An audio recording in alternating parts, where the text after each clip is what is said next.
My friends in the film fandom, wherever you may be and however you may be watching, thank you so much for giving us just a little bit of your time. We broke down episodes 1 through 4 last night. It was a great start to the series, but how did the series finish up? No Tex tonight. He's not going to be able to get home from work in time, but I do have the two experts here. The ones that will, again, carry this entire stream, probably, as they are the experts in all things Fallout and all things, obviously with Tex not here, the cousin stuff expert is not here, but I mean, we've got the rest of the guys talking the game, so that works too. Let's see. Joined tonight by my hair life mate, Jared. What's up, brother?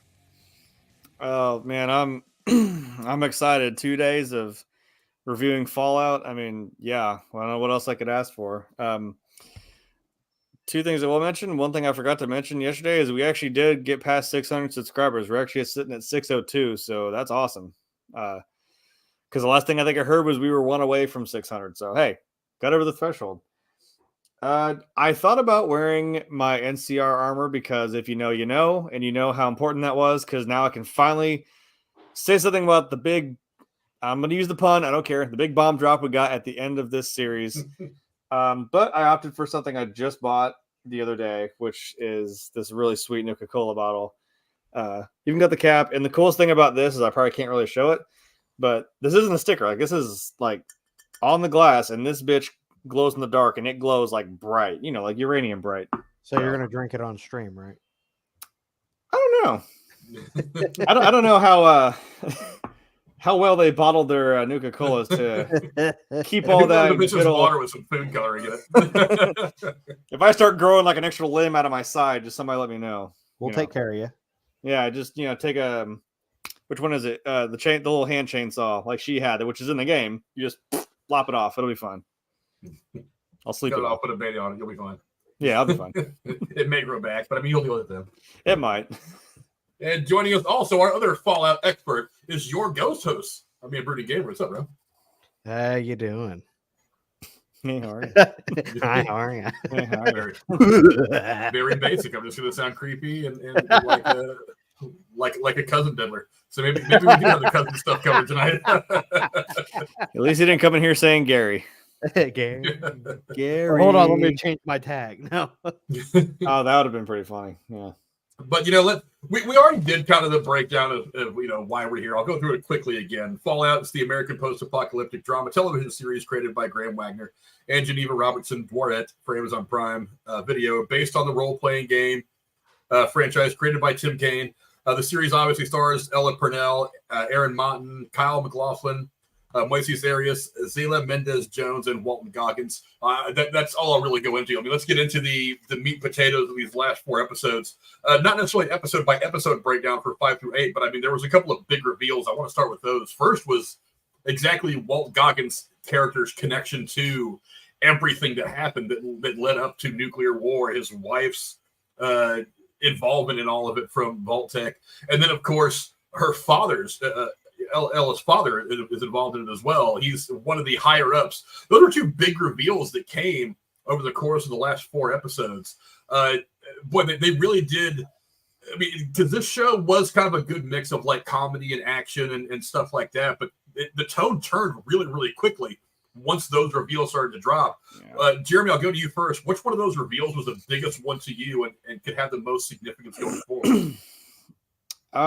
I would say and even though it's something I probably should have seen coming, being that I've played the games, because as I said in the last review, I could see this, like it could have come straight out of any one of the games. This could have been a quest line or storyline that you could have, played out. And some of those things do happen. Some of those twists that you're just like not ready for. And I think for me, it was the big reveal of Lucy's dad.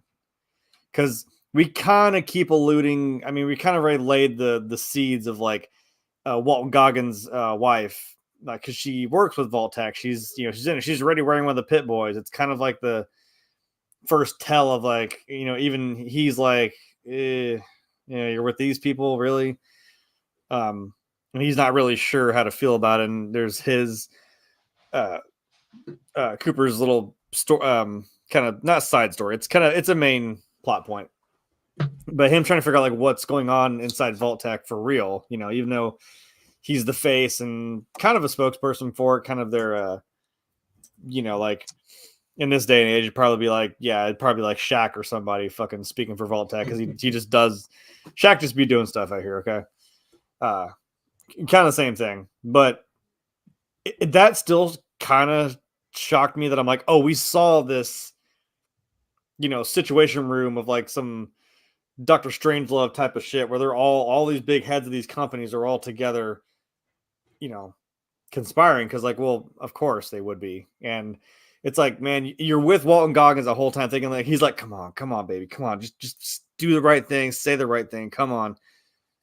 And then of course, I had to put the line right there. Of course, she drops the fucking line that war never changes. And I'm like, shit. It still hits, but I mean, I'm just not expecting like, oh, yeah, suddenly now Lucy's father was there. Now I get this whole, as long as that guy was, I think his name was his name Henry? Or Bud? He had the Buds. These people that they put in the vault, and now they've been here this entire time. Just to kind of be some weird contingency in the future. That kind of shocked me. And it's again, that thing for that extra, I mean, that's a big shove over the edge for Lucy for a character development where she's like, oh shit, my entire life has just kind of been a lie. Like it's not really what you thought and the way it was presented to you in the first place. So that kind of got me. And then where we left it off, oh my God. And I'll say it now, like, of course, I see that little stupid nameplate that says Robco, and I see that Walt Disney looking fucker sitting behind the. I turn into Leo DiCaprio. Real quick, I'm like, oh my God, shit. And I'm like, do you know what this fucking means? That's Mr. House. And if you fucking know, he actually, by this point, I don't know, because the problem being that Vegas and 4, there can be multiple endings. So I'm like, well, what happened? Because you can side with Mr. House, or you can ignore him completely, or you do what I do. I just walk in there, shoot his old 200-year-old ass in the head, and I just leave. Because, no, not dealing with that. Because as they described him, any man who has that amount of will to fucking live has got some shit going on up his sleeve. And with his name and with the namesake of that mission, the house always wins. So leaving that off with her dad going to, and I saw that Lucky 38 casino in the fucking distance. I'm like, he's going to Vegas. And I'm like, oh, there's more. There's more here. And of course, it's probably directed, tied into Mr. House. So that big reveal was just what got me completely. That's, oh my God. I probably have more to say, and I'm sure Gamer has plenty to say about that too. Well, how about you, Brady? I mean, again, 2 big reveals. Walt Goggins' wife's involvement in all this, and then of course her father's involvement in all this. Which one of those to you is the bigger reveal? Neither. When she said no dogs in the vault, motherfucker. Like what the No, honestly, I'd have to say that her dropping the, like we're gonna start the war, like we're gonna be the one to drop the bombs. That I saw that one coming. Because just how you could see how untrustworthy he was throughout this season of, where Cooper was like, I don't know how I feel. I'm like, one, they won't let me. And honestly, the way he reacted just to him find out he can't take his dog. So it was like, I mean, like, I'd be pretty pissed. But when your own wife is telling you, like, sorry, the dog's not fucking coming. And you're like, why not? Like, what? Why can't, and then all of a sudden it's just like, that was a bit of an icebreaker for him where now he's starting to learn more where it's like, he ends up running into his old friend, the quote unquote communist. And he's like, maybe you need to go find out about your wife. Honestly, I would say the biggest bomb drop, no pun intended. Well, pun totally intended for me was just finding out that this Moldaver is 200 some years old. How many fucking people are 200 some years old going on here? We got I'm sat here thinking when his son goes into that cryo cabinet or cryo, I was gonna say, it's let me tell you about that. Your eye can see, there's people in there. I mean, maybe there are empty, but I mean, they can conceivably run this thing for the next 5,000 years. Let me tell you about this other vault over there on the other side of the country in Boston that also does that. So yeah, not the first time we saw that. Yeah. it made me stop and think. I was like, wait a minute. So how old is Lucy? Was Lucy born in the vault? Was Lucy born 200 years ago and was one of them too? cryo-chambered Yeah. and somehow just doesn't remember being put in a cryo chamber? Like, what is going on here? So I'd say honestly, I was always wanting to know what the hell was going on in Vault 31. Like that was the biggest to me. That was the biggest. Like what the fuck is going on? Because I went into that. I was fully expecting him to go in there in some massive character come in there. So when you go into Vault 31 and you find out Vault 31 is nothing but Vault 111, basically, I'm just like, Yeah. like there's a single Robo Brain. There's a Robo Brain. We saw the Robo Brain finally being controlled. They're so tiny in this. I'm yeah, so they don't have the entire like mech, robot body that they do in I think it's Mothership. Well, no, Mothership Zeta. They're just the brains in the jars. But I asked you the other day, was it 4 where they had the bodies, the robot bodies? Yeah, yeah. So that was honestly, I'd say, and I felt for Cooper when his wife said, we will drop the bombs, and the look on his face of just like pure. Then of course you get the father coming up behind him, and it was like, oh, I'm a big fan. I'm just like, holy shit. Okay. Right. Whoa. So that I don't remember if we found that out before she finds out that her dad is the biggest douche canoe in all of the wasteland or what, but yeah, the one that now, not knowing what you guys know about the game, obviously, it was a surprise to me to find out about her dad, although they telegraphed that one a lot. I mean, it's still a little shocking, but it was a bit shocking. Again, me not knowing what you guys know about the storylines and all that. That one kind of got me, but I was like, because even when he gets taken in like the first episode, he's just like, I know who you are, and then she takes him and looks at the girl and says.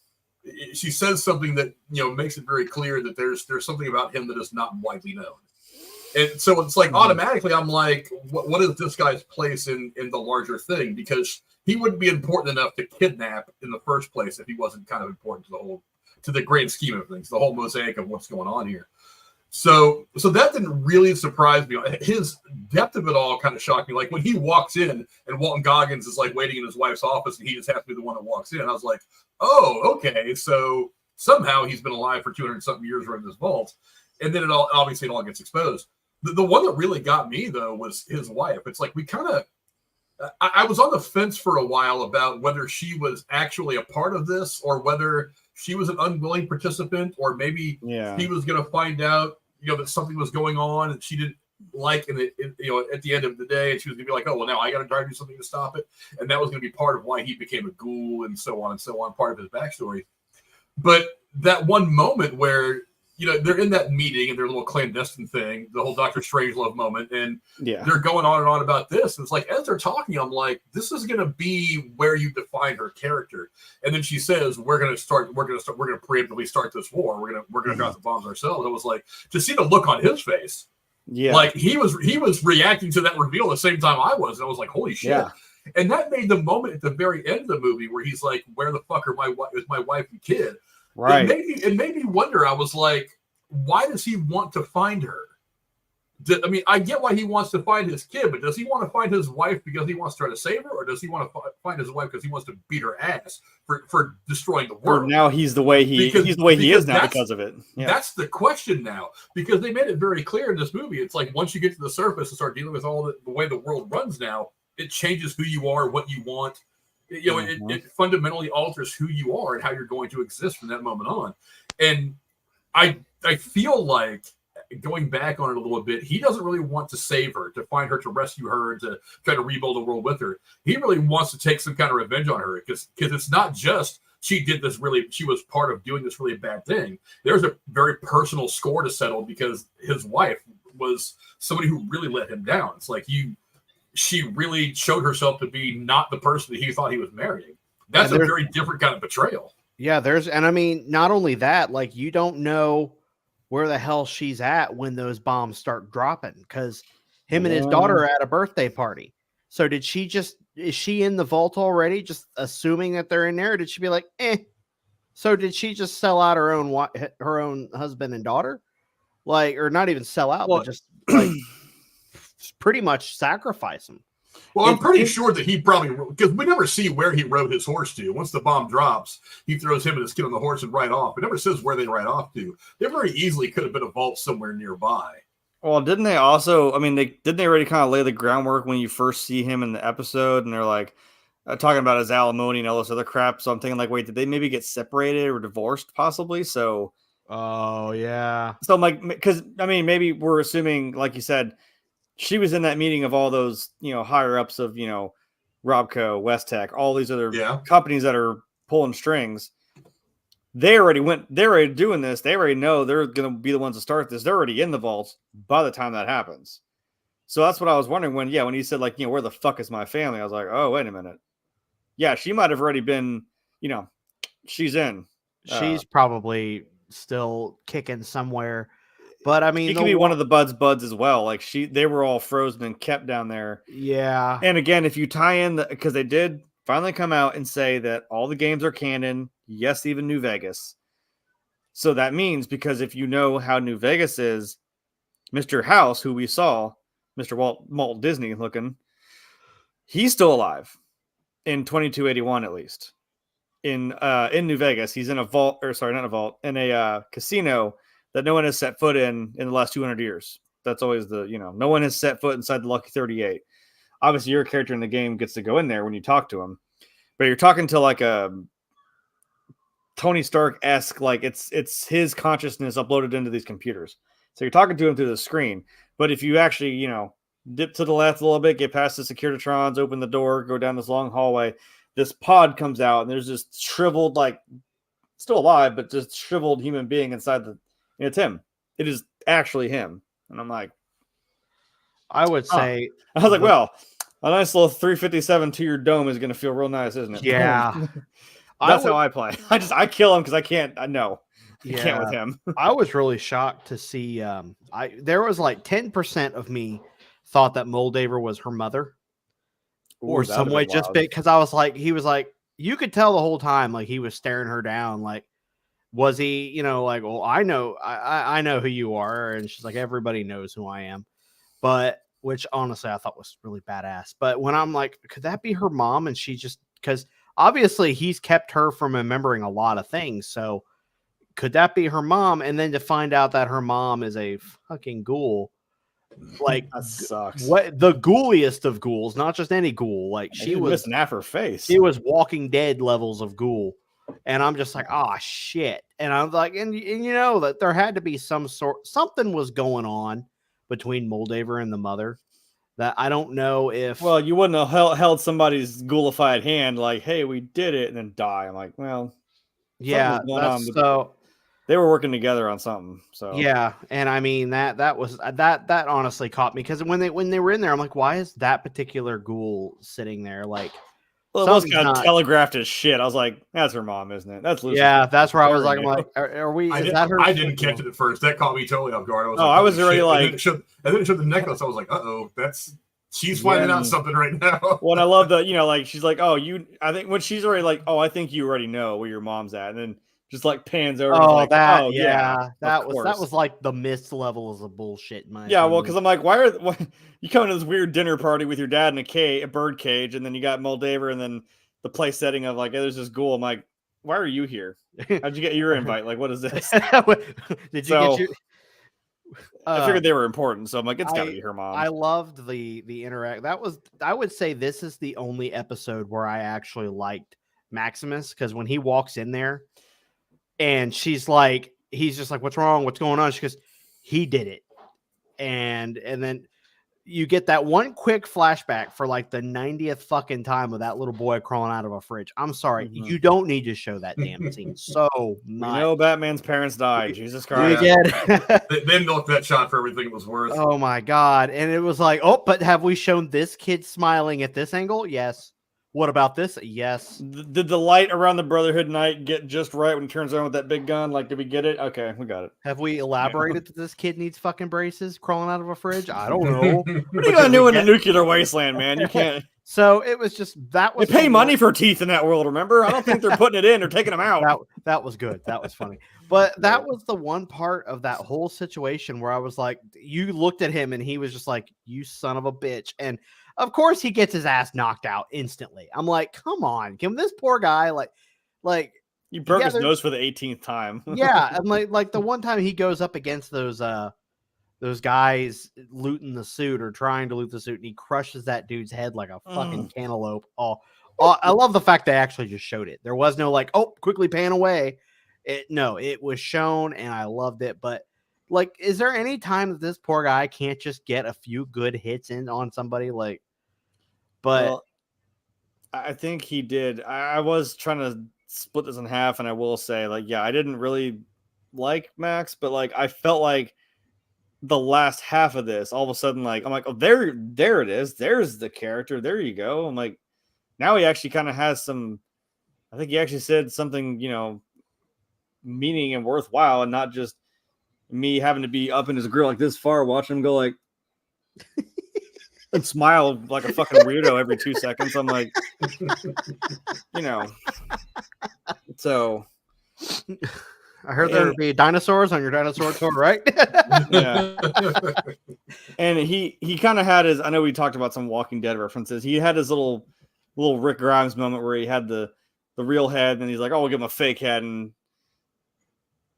in a world of where the dead come to life, I'm like, I'm going to give you a little leeway when I see Rick Grimes taking a zombie head and just punching the shit out of it. And I'm like, yeah, sure, whatever. That was, yeah. And then of course that was the thing. It's just, he can't stay cool for very long, because then they're like, oh, you're lying. No, I'm not lying. Dude, come on, dude. I just started liking you again, and then you pussy the fuck out. Like, well, when you got a whole Legion of Brotherhood behind you about to execute you in front of everybody, I mean, I'd be shitting myself too. But it would have been fine. But you're lucky that your buddy Dane up there was willing to fucking speak up for you.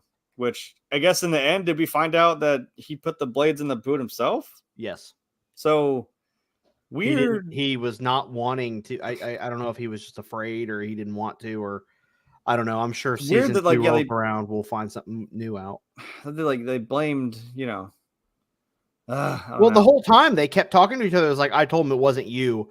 Stares at him longingly. I'm like, so what? They had a weird like companionship where I'm like, okay, you guys seem to get each other, which yeah, they were friends. Enough. But I'm like, okay, so did he do it? And you're just staring at him, knowing like, hey, thanks for doing it for me. Like, where are we going with this? But like, I have to say, you know what? I keep saying like, oh, this was the biggest twist of the show. This was, and then I find something, or I remember something else that like completely caught me off guard, like Titus becoming a ghoul, which I thought was pretty. I was like, oh, so that's how you become a ghoul, like drinking that weird urine looking stuff out of a.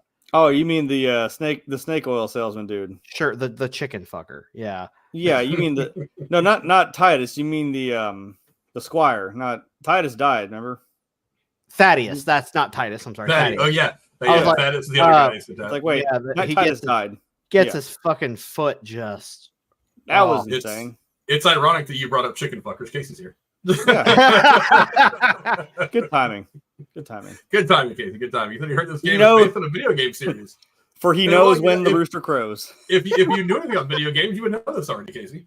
All right, please. Gave it away. Fake gamer. But yeah. You have a tattoo of it, Casey? I don't think you do. I don't think Casey has a tattoo. Oh, I don't know. He has a Sonic tattoo. Sonic Burger Place. Of course. He's got Sonic Tots right here. Fair enough. So yeah, I if anything, I would have to say that was one of the there was like a bunch of, they waited for like the last couple episodes to just drop some, this no pun intended, drop some bombs on you, where they're like, oh, this guy's a ghoul now. Okay, wait, what? You can just do that? Or when he drank that stuff, I didn't expect his foot to just heal instantly. I'm like, oh shit, like it actually worked. And the guy, even the snake oil salesman, he even looked like he's like, oh shit, it works. All right. What good shit. People could have been buying this shit the whole time. I could be living off of going on a stick by now. But no, like that there was just, I was constantly waiting for like, okay, are we going to introduce, I kept telling Jeremy the whole time we were watching, I was like, a death claw is going to happen eventually. Like we got this is going to be like the big bad of the big bad of season 1 would have to be that. No, but they have announced that they will. I was thinking maybe a super mutant even. That, see, they don't even reference them except for a poster that has it was really I think cool. they maybe mentioned the FEV, the forced evolutionary virus. Yes, they do, But- when they're in their little bullshit of the round table thing. They talk about Yeah. FEV. I think it was House that actually talked about FEV. No, for of a course second. it was. Yeah. But yeah, that was, I don't know, that whole there was a lot that had my jaw on the ground. Yeah, and like you're gonna tell me that Fred Armisen is a fucking radio DJ in the apocalypse. So, of course he is.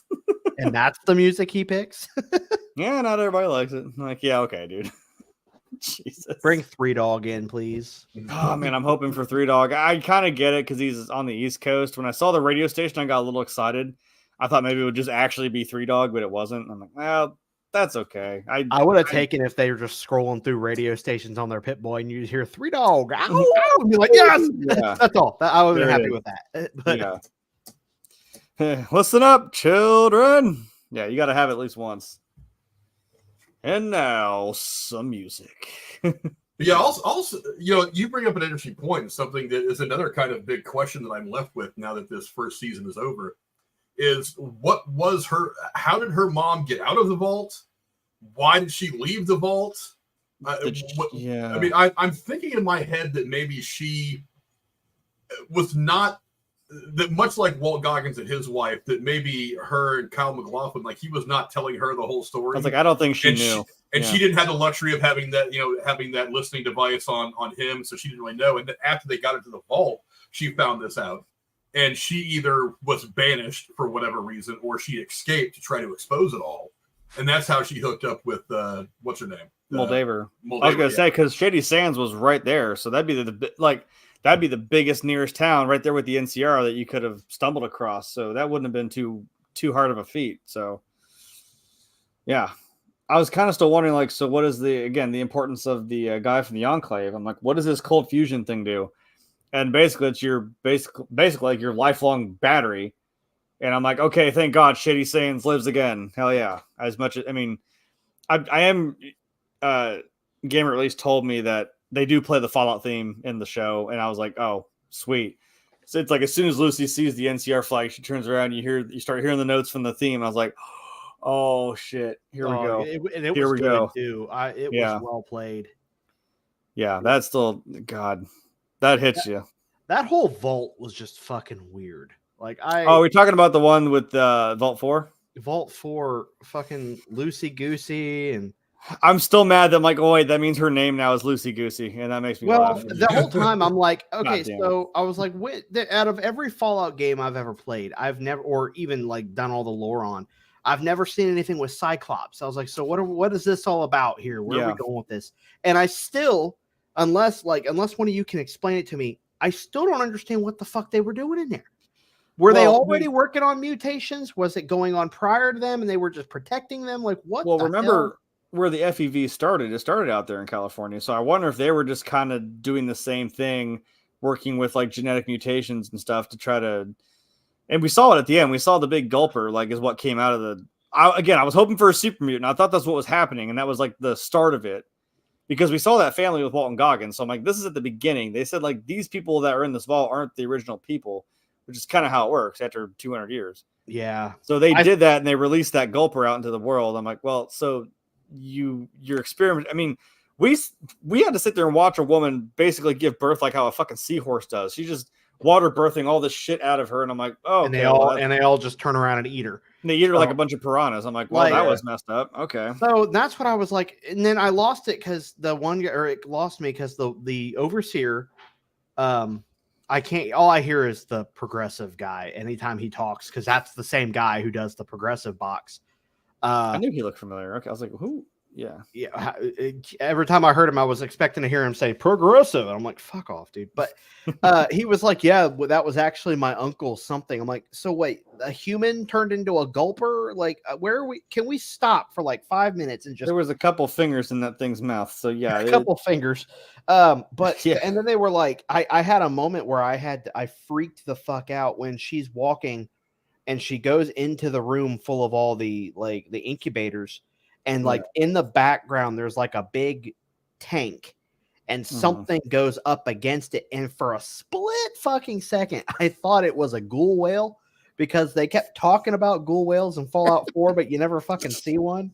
I'm like, is that old Peg? And I rewound it. I'm like, oh no, it's just a fucking gulper. It's like a dead gulper or something. But I was like, was that in Far Harbor?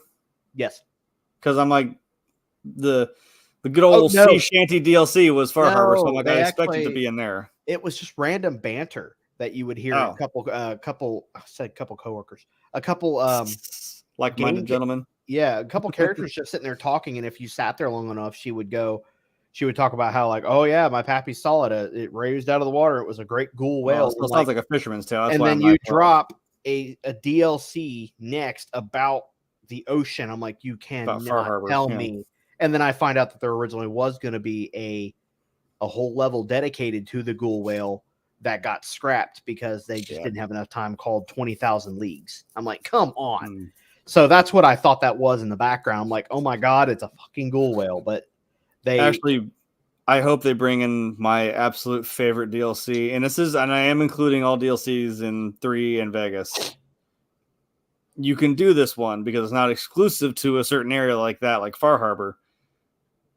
I want to see a Nuka World. I want to see the Nuka World entertainment, like roller coaster park, because you could have those in multiple. Just please come across one somewhere in your travels here in California. I want to see Cappy. I want to see the rides. I want to see the fucking Disneyland, dude. Let's go. I'm like, I want to see the T60 armor that's like painted. It's got a paint job like this, where it's the red and the white with Nuka-Cola on it. Yeah, I love that. And there was one Enclave X01 suit that was painted blue, and it's actually all the way over there. And I'm not going to grab it, but the Quantum, the bright blue Nuka-Cola Quantum suit. So that's what I actually used when I did my playthrough of that. I had the you had the Quantum one, but the XO1. Yeah, I would love to see some more. I'm not telling them that they have to bring characters from the games in. Well, no. It would make people happy. I mean, obviously they already have brought one character from the games in with House, but at the same time, I'm like, I would not mind seeing just like random, like even if you just refer to them, I'd be happy. Like refer to Nick Valentine or McCready from 3 and 4, because I forgot that McCready's actually a kid in 3 and he's an adult in 4. He's an adult in 4. And, same with McCready and Maxton. Elder Maxton is a kid in 3 and he's an adult in 4. Yeah, and I thought they talked. I could have sworn I heard someone say his name, but I think Maxton, his family is very important. That's why I'm wondering, because his family is very important to the formation of the Brotherhood. Like period. Like it was either his dad or grandfather was like very important to the start of how that all in California out in what was there was a fort out there that I had to go back and look at it, but his family was important to that whole. That's why I wondered if we'd actually get into that. But I know Fallout 4 takes place in like 2000. It was at 2277. Is Fallout 4? No. Fallout 4 is 2287. 2287. Okay, so when does this take place? This is 2296. Yeah. Okay, so then this is post Fallout 4. There was a video that I had seen on YouTube a couple of days ago that broke down the Fallout timeline. I watched about half of it. It was 45 minutes long. I'll send it over to you guys because I already watched it last night. Or I started. I'll watch it. It's I think. God, is it 76 actually happens first? It's like 21 something, and then it's 1, 2. Yeah, I think 3, Vegas 4. Yeah, I think 76 is just the only one that's a prequel. And then the show now is 2296. So, yeah. Okay. Yeah, I'm hoping to God that we get some sort of discussion on synths or something. I didn't want to put that in anyone's head. That I'm like, keep in mind, synths are a thing. Think Terminators, but they're indistinguishable from humans. And some of them aren't even actually aware that they're not human, that they're a sentient robot. That I'm like, any one of these people could be a synth, and I'm like, you can't tell me that's not something. That's some Secret Wars bullshit that we're like, oh, that wasn't actually really a person. So it's a possibility. That's part of the lore that we just I kept in the back of my head that like, well, any one of these people could not actually be a person. Yeah, and also when it comes to introducing new characters, you got to remember this world is like very big, there's a lot to draw off of. You only had 8 episodes. If you'd have taken every bad guy, every character, and thrown them in this, you wouldn't have had. It would have been way too crowded. So I like the. I kind of envision this show going 3 seasons, and I feel like each season's going to be an act. So this season's going to be the first act of the overall story. Next season's going to be the second act, and then the third season will be the final act. And that would be a perfect way to kind of tell at least Lucy's part of all this part of the Fallout world. And if you wanted to do something else, like something based specifically on Fallout 76, you could. But I mean, there's lots of stuff you can pull up there and just kind of you can do flashbacks and things like that, like they've already done. This is one you could definitely do spin-offs with, and it wouldn't feel out of place. Yeah. Oh yeah. But let me ask you guys this. I mean, again, the last 4 episodes set a very different tone than the first 4. I think it was way more action-y, and a lot faster pace. Was this a strong enough finish, the kind of finish that you wanted to see out of this series? Jeremy, I'll go to you first. Yeah, because when the ghoul goes in there and he goes full fucking Wild West, just like in the corner, about to tip his hat at me, like, "Hey, so those suits have a." I can't do it without not doing the little like cool Southern Belle accent he's got, because he's like, those armor have a tendency to have a weak spot just below the chest. I wonder if they fix that. Boom, and just fucking shoots one. I was like, oh god, I love and then he kills the fucking lights and just fucking lays them all out. I'm like, oh my god, here we go. You know what? One of the things I realized after we got done Goggins' character, we talked recently about Val Kilmer and his turn as Doc Holliday in Tombstone. There is such a Val Kilmer in Tombstone kind of feel to how he did this whole character. Yeah. There was at one point I'm watching him, I'm like, I really just wanted to say I'm your Huckleberry. I'm like, that was his I'm your Huckleberry moment. I don't want to hear him say it once. I feel like it'd be so fitting to hear him say it, kind of the way he put this whole thing together. But there is a lot of Doc Holliday in him. It's kind of this. It's not arrogance, it's confidence. I always tell people there's a difference between arrogance and confidence. Arrogance is thinking you can do everything. Confidence is knowing you can do everything. Knowing you can. And that's the thing where they're like, get that goal. And he just be like, say when. Just fucking lay him out. He's got an unreal confidence that it's really, really hard. It's like since Val Kilmer's Doc Holliday, it doesn't happen very often in movies. That's believable. And I'm like, we're watching that. We're kind of like there's like 5 armored knights there, but I'm like, I bet you he still wins this fight. I'm just like, I don't believe that he does. Yeah, he does say something interesting in that scene though that stuck with me. He was like, he talks about when he wore that suit. And I'm like, wait a minute, is there a piece of your history that you just revealed to us that we're not going to have a time to break down in this season? Well, they did kind of mention it. It's kind of if you ever notice how it is, it does kind of mirror our own history. I mean, because actually, technically, American history is the same up until World War II. It's from 1945 on is where it kind of takes that path of like what we wanted. Like when I went to go see Oppenheimer with Frank, and it was like, imagine if what Oppenheimer really wanted to do, that's what happened. Like, we did lean into this. We used it appropriately. But again, the point is right there, war never changes. So in the end, it still would happen. But it's like, we actually used atomic energy and we used it correctly. We could power cars, we can power homes. We have leaps and bounds of technology, which was that the 20th century is kind of crazy for that. Like, you can't imagine by the year 2000 what we had in our possession. But that sense of like, everyone, like when you're talking about World War II, everyone had that sense of patriotism. Like you all did your duty. Like we all pitched in. You went to fight. You went to work in the factories. You did something. And it's like that. There's that same feel to him where they did mention it, and it's mentioned for a DLC called Point Anchorage, because you keep hearing them talk about Alaska. We got locked in this resource war in Alaska where the Chinese were invading, and I think that was the point. It's like they kind of just lost. So he was in the Marines and he was in that fight and he fought in the war in Anchorage, which I can't remember exactly when that took place. That was in a DLC for 3. Yes. Yeah, it had to be 3. Yeah. So he wore, I think it was a T-45, which was an older model of power armor, or was it a 51? It was a 51. Was it a 51? When he's talking to the one guy after doing the commercial, where he's talking to the new Vault people, the Vault people, the representatives, the Black family. He comes out and this guy's like, he's bragging about the Vaults or the power armors. And he's like, yeah. And because of the flaws in those power armors, a lot of our good men died. So it is mentioned. It's hinted pretty heavily, if not mentioned right out around that time, that he has worn one of those suits before. And it kind of had that whole, like, some of those Hollywood actors after the fact in like the 40s and 50s. It's like some of them, it's like, yeah, you did your part, and now you go on to be an actor. I like that. That's kind of how his character was. And me looking, and this is just for my own volition, but like looking into this cosplay more and more, he is actually still wearing the cowboy outfit underneath the duster. I'm like, is he really? He is, because when I was looking at the costume just on a quick whim, I was like, okay, so I need like a brown duster. I could kind of see his pants. I mean, he's kind of got the pinstripe, like, cowboy pants, the boots. But I was like, I don't know what kind of shirt he wears. I'm like, I'll just wear a shirt. And someone pointed out, if you see the collar, it's a dark, like the color of your logo down. It's like a dark, messy blue. I was like, he's still wearing the fucking outfit. That whole outfit, he just put the duster on, put the, the bandolier on, and it's the same hat too. He kept it. And I'm like, oh, he's just wearing the same outfit. You want to talk about commitment to a character. That's what that is. That's just cool. But let me ask you guys this. I mean, I already kind of alluded to what I think a little bit, but Brady, I'll start with you. Where do you think we go from here? I mean, Vegas, baby. Well, there was a big indication that Vegas was going to play a part, especially in the last scene. But I don't know, Brady, where do you think they go from here? I mean, again, there's a lot from the games you can still pull up, a lot of storylines, a lot of characters. Where do you think they go with season 2? Which I'm sure we'll probably end up getting.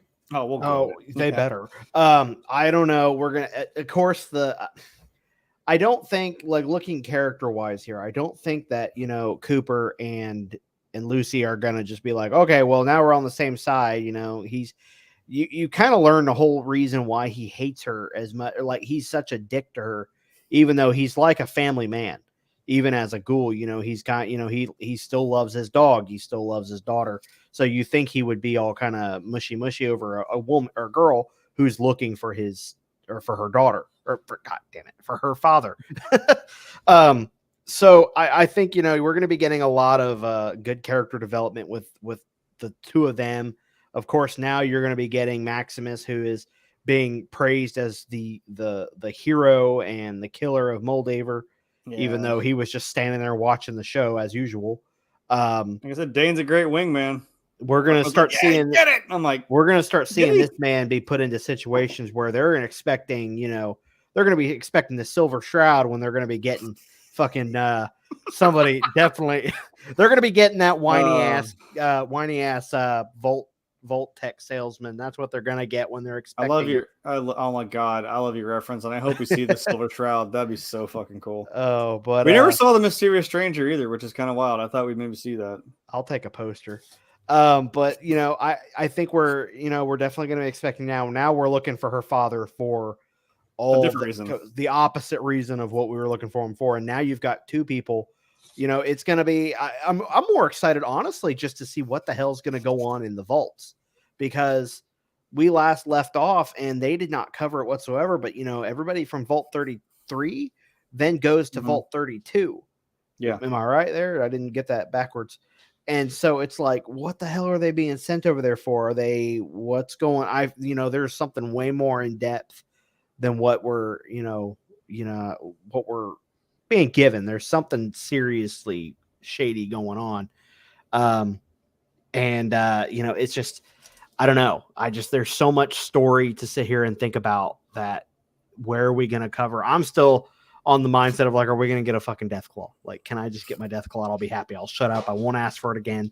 Just give it to me. We'll be good. But, I don't know. I'm more excited. I'm super excited. I don't care about Maximus. I don't care where he goes. I don't care if he finds her or not. I don't care if he's gonna pull a Glenn. I'll find you.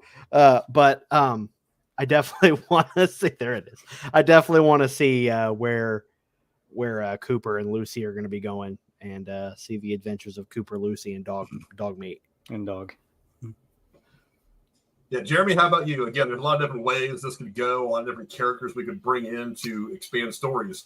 Where do you think they're going to go from here? God. Something else that we kind of did also leave off in the vaults to add on to that is that we just kind of left her brother assumingly just being shut in the cryopod. And I'm like, well, yeah. Is someone going to find him? Because I'm assuming, that's kind of no one else had gone in there. Except for maybe some of the people that had come from that vault, which was weird, like Betty. So yeah, you have her brother there. kind of had to reluctantly get into one of these pods because I guess that was kind of the best option other than just staying there and starving and probably dying. So, yeah, or if maybe Lucy does come back and then she realizes, hey, where's my brother? Like, that could be a thing you might want to figure out. And yeah, obviously we're going to Vegas. I want to watch this show again for sure. This will definitely be multiple watches. But yeah, seeing that there, I mean, Shady Sands got his power back. I'm like, well, sweet. So we can kind of get this back on its feet. And going to Vegas is kind of wild because I'm thinking, like, again, if you know Mr. House and man, if you have, again, that will to live for the next like 200 years to see this whole thing play out, he does have more things going on than we probably realize. So, and I think the clever way, again, because the problem is those games can have multiple endings. I'm like, you could go with the default ending, which is, the Securitron that's called the Yes Man is the one who takes over and wins. Because there's a big fight. The big overarching story of Vegas is that there's a fight going on between the Legion, which I hope we see some more of the Legion, and the NCR fighting over Hoover Dam for control over it. So the events of that already happened, so I don't know what we're going to see. But the fact that no one sets foot in that casino that Mr. House is in, I'm like, you could get away with, like, you see the dad scrounging around inside that casino for something. There's got to be some other contingency, something that Mr. House left behind. You don't have to show him because the casino is just kind of dimly lit. There's no lights. There's no one in there but him. So there's something else that's going on inside the Vegas Strip that we're not ready for yet. So, yeah, I think I agree with Gamer. I think Max is going to get put into a... It's funny that he spent the whole season trying to prove himself, and he wanted to be one of the knights. And I'm like, and then the way you became one, and now you have it. Now it's kind of like, shit, I don't know if I want to do this now.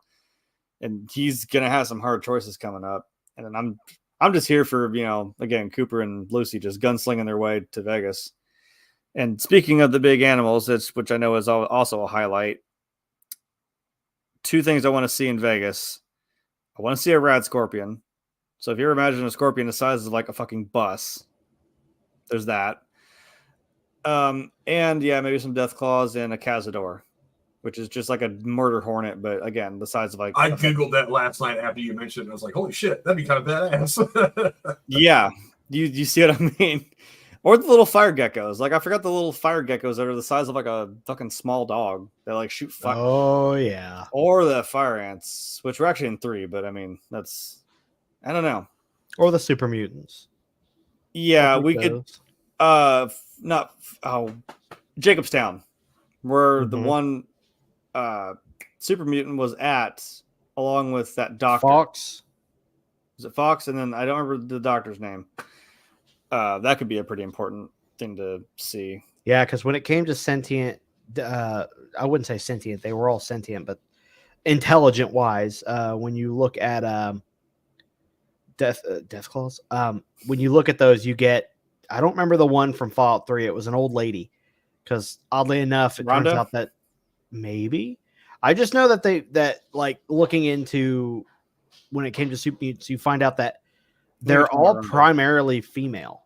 And you would not know that looking at this giant hulk of a human. But they're all primarily like female in DNA and origin. So it's like you had that little old lady that grew up that turned into... Well, she grew at about 7 feet fucking tall. You get this super mutant wearing a sun hat, little like... And the little like wig, it's so goddamn funny. Yeah, I was like, I'm not even mad. Like, I'll take you anywhere you want to go. That's Rhonda. I think that's what you're talking about. Yeah, and then you get Fox in 3, or no, in New Vegas. And you get Strong in 4. Yeah. Who wants to find the milk of human kindness or something, which I thought was fucking hilarious. That if you're looking when Cooper goes to that one guy's, the weird president looking dude, I don't know who the hell he was. And on behind him, there is a wanted board, and there is a super mutant on that board. If you're paying attention, and it just so happens to be the same. It's Strong from Fallout 4. but it also is next to a milk poster. So it was like he found the milk. Did he finally do it? He found it.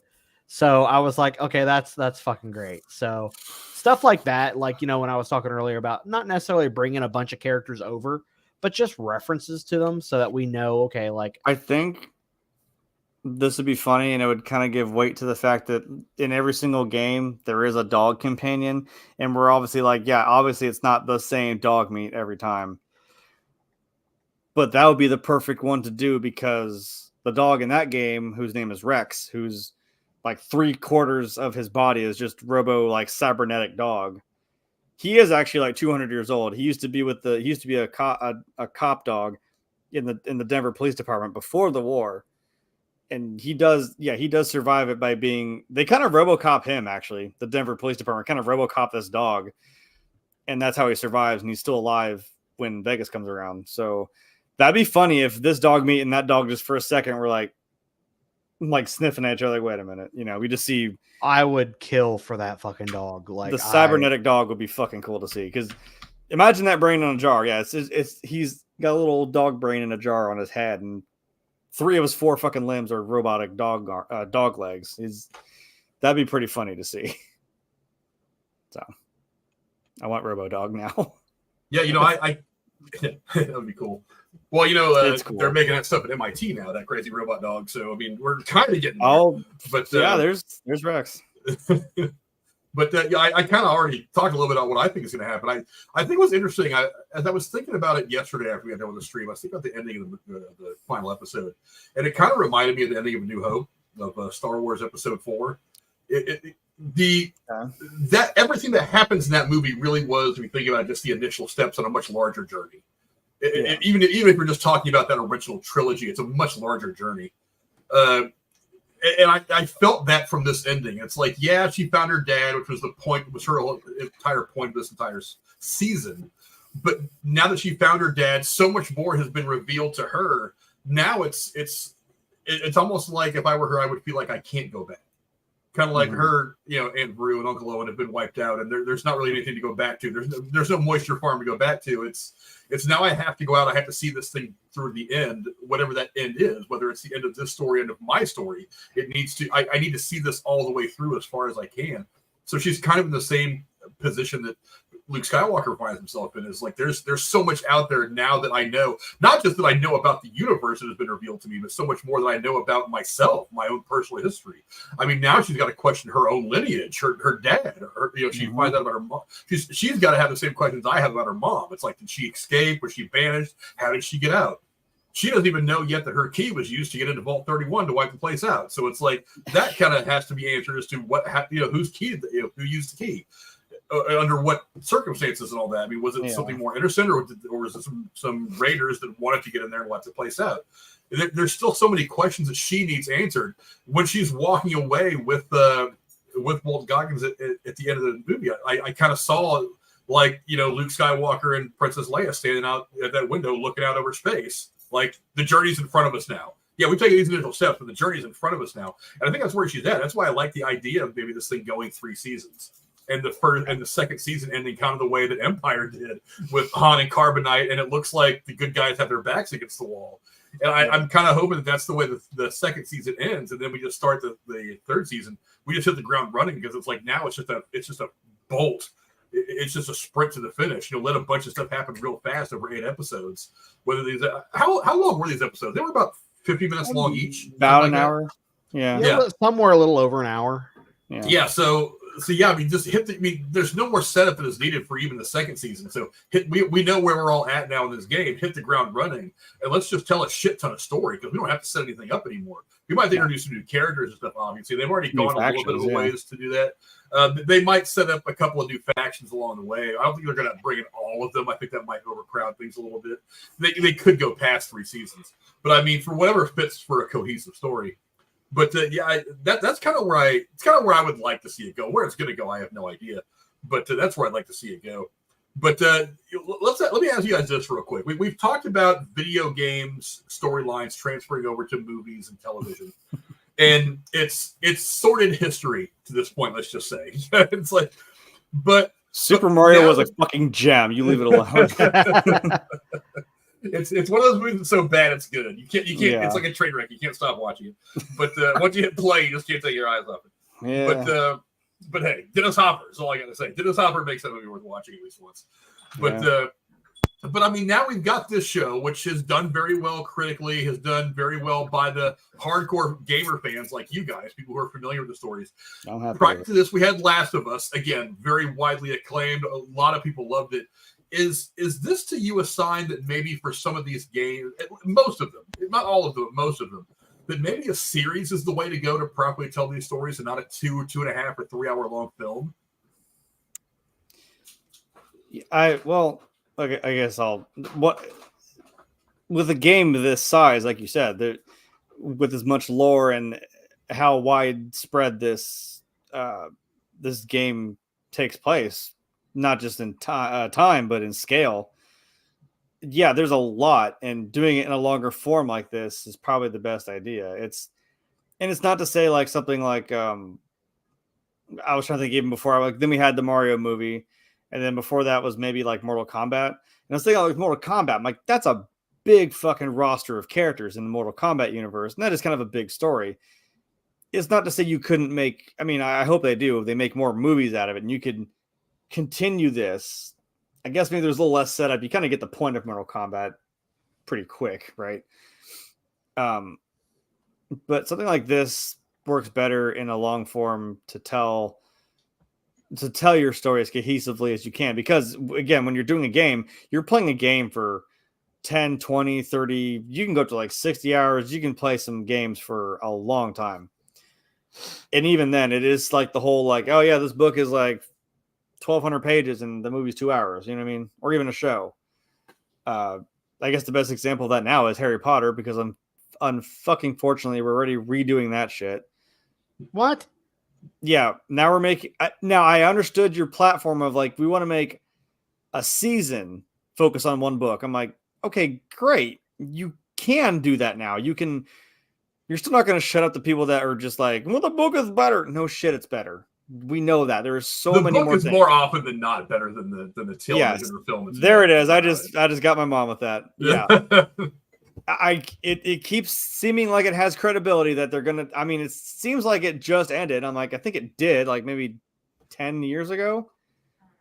So they're gonna redo it with again each season of this show. Now I get it.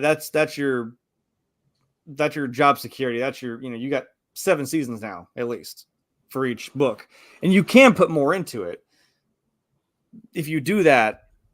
Fine. If you do it correct, and I know, please just don't do stupid shit. Just please make it what it's supposed to be. I don't know. I don't know if I can get behind that, because I get it. When you try to make, a couple 100-page book into a 2-hour movie, it's not quite gonna, it's not gonna get there. So I'm not mad if it's something long form, if you want to really lay out lore and lay out something, to tell a whole story. But I don't know, something simple. Well, Doom's not really simple either, and that Doom movie was fucking awful. But which one? The one with the Rock. The original one. Dude fights demons in hell. I'm like, right, simple concept, but very bad execution. It's not it's not the best. There's plenty of those movies for movies of video games from that time period that we can talk about that I know it's not. It's again the short form, and also you have people that don't. It's people that aren't invested in a game. It's not. We can go into the whole politics of like, video games at that time. It's like Mortal Kombat came out and they're like, these video games are gonna poison our kids and they're gonna do crime. Like, turn the frogs gay. Yeah, no, you get on your Alex Jones soapbox, and I'm like, it has literally been proven time and again there is no correlation between video games and violence. It's not there. Stop trying. Every fucking 10, 15 years, we got to fucking bring it up again. Like, no, stop. It's just like people don't really, it's like, oh, you just see, it's Doom. Is it kind of Mario? Yeah, there was maybe a Yoshi in there. I don't know. There was something. There was pipes and John Leguizamo. Sure. And the guy from Roger Rabbit, I don't know, poor Bob Hoskins, man, he was suffering through that movie. But yeah, we're in a better place now where, again, you have the people who create these games and people who are fans of it that are in it. So yeah, that's been the big decider. I mean, let me get your thoughts on it now, Brady. I mean, one of the things that this show and Last of Us has in common is that the people that were responsible for creating the story of the game are in on the production, the storytelling of this product as well, this visual representation of it all. It's happened before in ways, but I mean, I think part of it is also like what they choose to make games out of. I mean, they made Angry Birds. It's like there's no they made like Angry Birds there. Movie. It was a theme. There's not really a story there. I don't know, Brady. What do you think? I mean, is that the secret to making one of these beloved video games into something that's watchable, not just a 2 hour long? We're going to throw a bunch of shit in there and hope that it works, or are we going to tell these long form stories? Is that the way it's going to go from now on? Is that the path to success? See, when it comes to like, I guess it really does depend on the project you're doing. Like, you can turn, I don't know, like, when he was talking about the book series, like you can turn you can make so many films out of that kind of stuff. I don't see, that's a good question. The way I look at it, like, it depends. Yeah. I mean, you take something like Fallout. You're not following a certain game. You're following your own path now. You, of course, should not be able to it helps if you have someone who loves the franchise and who plays it like the director does. He's a big Fallout fan. It also helps that you had Fallout's father, Todd Howard, there watching and making sure everything goes, okay, no, let's not do it that way. Let's do it this way. Because who knows it better than the man who created it? And he did specifically work with them to say, like, don't mention these certain things. Don't mention these areas. Don't do any. I think it said something about they even tried to change a voice line in New Vegas to not. They're doing this on purpose. They're like, what we want to set up here, which is what someone said on, I think it was TikTok. I saw someone say, like, we might know where the 5th Fallout game takes place if that's the case, because he said specifically not to mention something about, I think it was San Francisco. So I'm like, we might actually go back to it. So like they're keeping this all like. They know what they're doing. That's the other thing. It's not the sequel trilogy shit where it's like, I want to make this movie. And then Ryan Johnson's like, well, fuck you, I'm making this movie. And then he had to come back and be like, JJ's like, okay, I got to salvage this now. And you can tell that's what happened.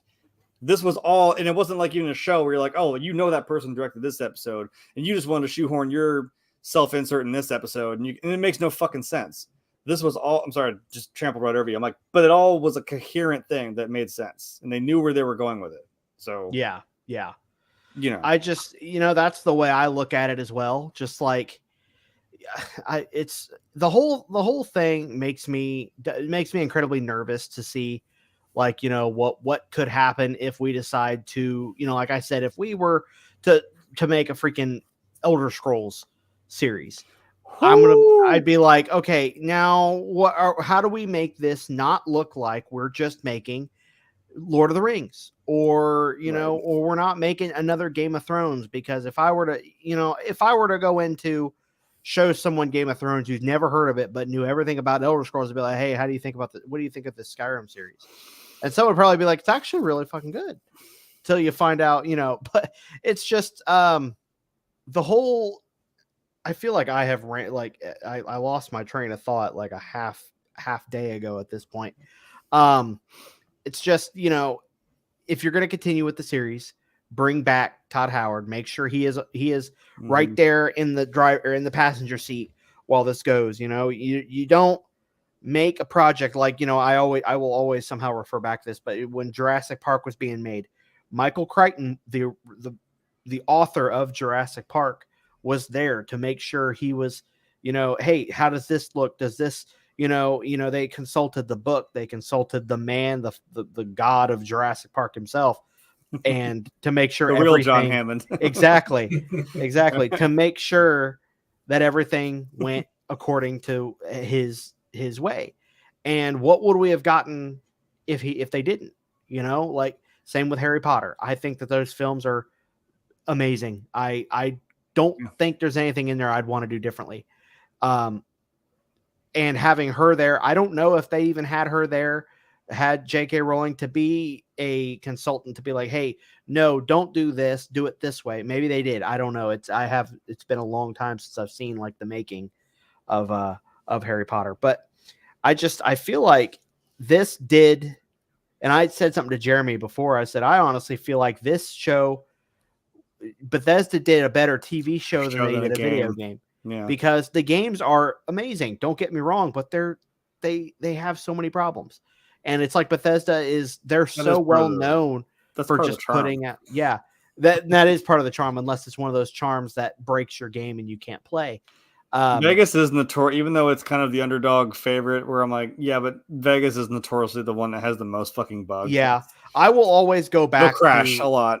Yeah, I will always go back to we're going to make them pay, because when I played Skyrim, that was the biggest glitch I ran into. Was this oh my god, you just unlocked that memory again. I forgot when you showed me that. I was dying laughing. Oh my god, I was so angry because I put so many hours into that character. And his game broke. His follower just kept saying, "We're going to make them pay." He kept repeating his line, "We're going to make them pay." He's got a sword. We're going to make them pay. Yeah, he would stop me, pull me around, and just be like, "We're going to make them pay. Hey, are we going to make them pay?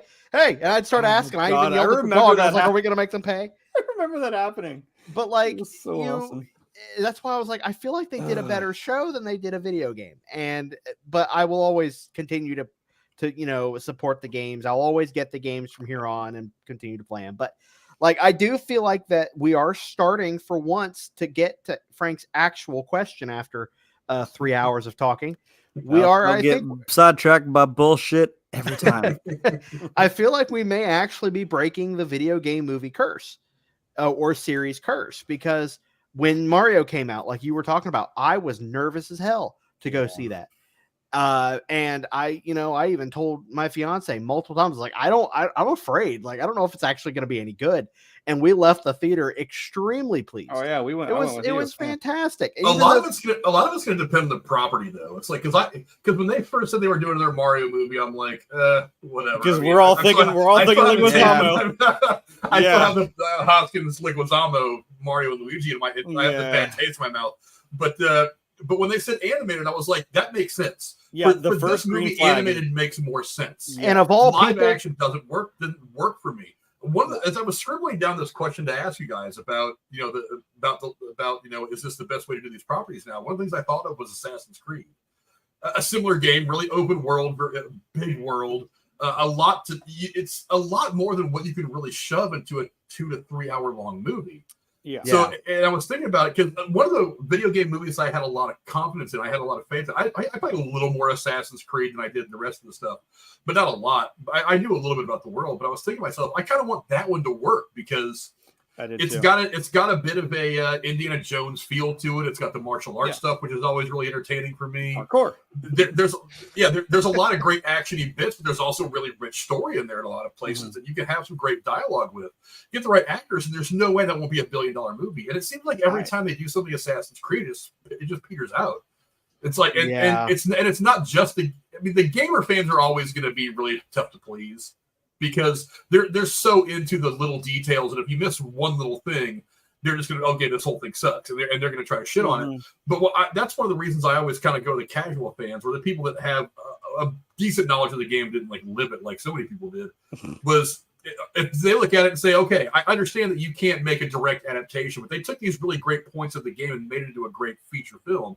I really wanted to do that, and it seems like that movie has never worked. Is there a possibility here maybe that someone will take Assassin's Creed and say, hey, it's worked great for Fallout, it's worked great for Last of Us, maybe we ought to try like an 8-season limited series on Netflix, Amazon, whatever, and tell a broader story and give ourselves opportunities to do a second, third season or whatever. But let's start by telling you the broader story of this big world and not try to squeeze a bunch of shit into like 2 hours. I know that everyone is on this, I'm not going to say hype train, I'm going to say hype monorail because Fallout. But we're all on this big hype about Fallout, and as you should be.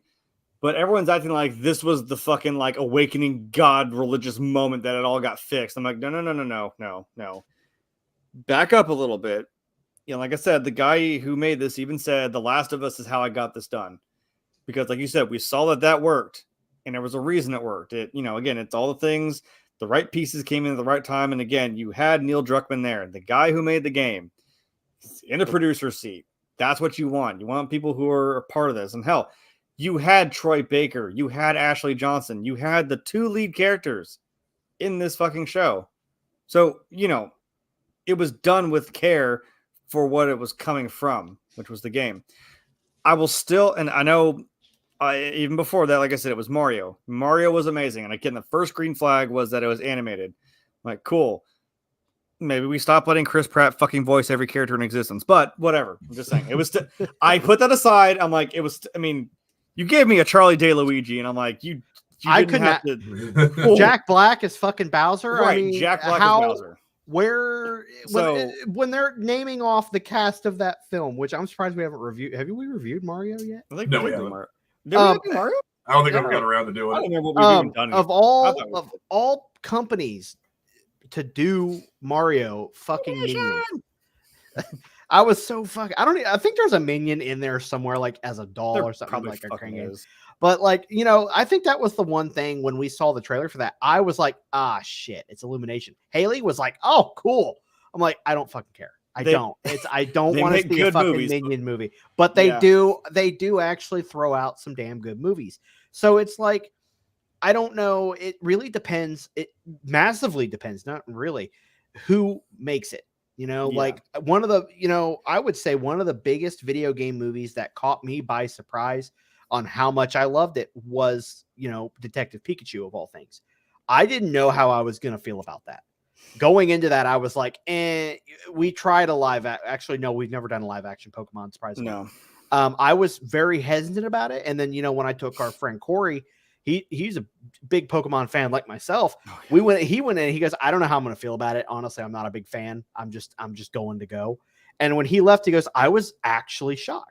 I was, I never thought I'd want to hear a fucking Mewtwo talking like Davy goddamn Jones, like, waiting for Jack Sparrow to be name dropped anytime. But that, when you have the actual Pokemon company there in the director's seat, like you said, with them, Game Freak being there and paying attention, be like, okay, no, you don't want to do this. You don't want to do it this way because you're taking out, what makes the heart of the project.